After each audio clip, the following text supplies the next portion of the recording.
But we begin here. 10 News has breaking developments in the Cocos Fire trial. Just in the past 5 minutes, the judge decided on a guilty verdict for the girl charged with setting it. I'm Jason Martinez. Welcome. I'm Virginia Chow. 10 News reporter Marie Cornell is live downtown. Marie, can you break down the decision for us? Well, Virginia, the judge found her guilty of 4 counts. As you mentioned, this was announced just a couple minutes ago. I'm told once that announcement was made, the girl showed very little emotion, which is what we've seen throughout the course of this trial. Now, during the hearing, the prosecutor said this all comes down to the girl knew starting a fire was wrong, but she did it anyway. Experiencing firefighters on her property in uniform with an engine, lights and sirens blaring, coming to her house, examining the property. All of this first-hand knowledge of what happens when there is a fire in your property, the dangerousness, and she still went on to light a second fire. You won't see the girl's face because she is a minor and we aren't identifying her, but throughout her trial, prosecutors have argued that an ember from a fire she started in her backyard sparked the wildfire that destroyed more than 24 homes. The girl's lawyer says that's not possible, telling the judge last week that it's unlikely that an ember can travel that far. There were no other spot fires in the entire Cocos Canyon, other than the one that happened to be 0.44 miles away. We're talking about a phantom ember, a magic ember, one ember.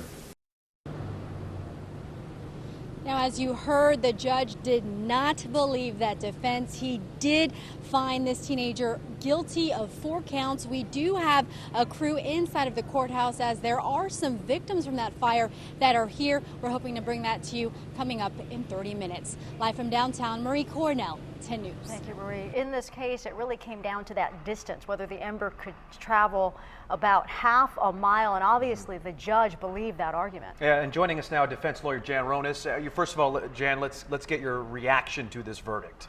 Well, I'm not really surprised. I mean, the only information I have is that which I've read in the newspaper, which isn't always the most reliable, but it looked like the evidence was pretty compelling. I think the judge certainly took a long time in making this decision. Even though the decision came pretty quickly, the trial took quite some time.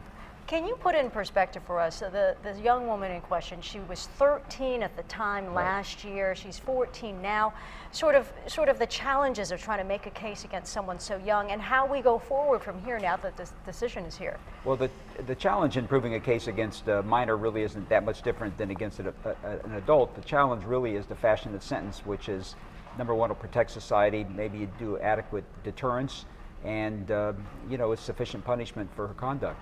The problem for the judge is that the California Youth Authority, which is where most, let's say, violent offenders go, is just brimful with people that you would never want on the streets, at least for some substantial period of time. So I don't think she's a likely candidate for that kind of punishment. So the judge is going to have to fashion a punishment which, again, like I say, will protect society, be an adequate deterrent, and hopefully punish her sufficiently.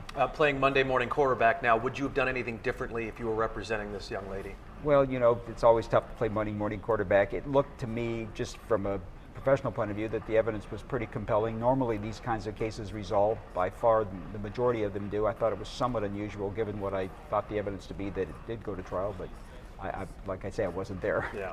Yeah, now this kind of decision, there were a lot of families who were affected, obviously, by the Cocos Fire. It was such a difficult time for San Diego, as you remember, last year. Does this help put some of this to rest, feeling as though at least we have a cause and someone's been held accountable? I'm not a big fan of closure in these kinds of cases. I think the kind of damage that people in the emotional injury they suffer in these kinds of cases never goes away, so I can't imagine that'll offer much solace. And again, people should be sympathetic for a young offender of this nature, and hopefully she'll get her life back on track and be a productive citizen in the future. But it would be hurtful to watch somebody like that self-destruct, a young person. All right, Jan Ronis, defense attorney, and thank you for your legal expertise on this one. Of course, 10 News is digging deeper into this decision. We are working to get reaction from victims, and we'll bring that to you as soon as we get it.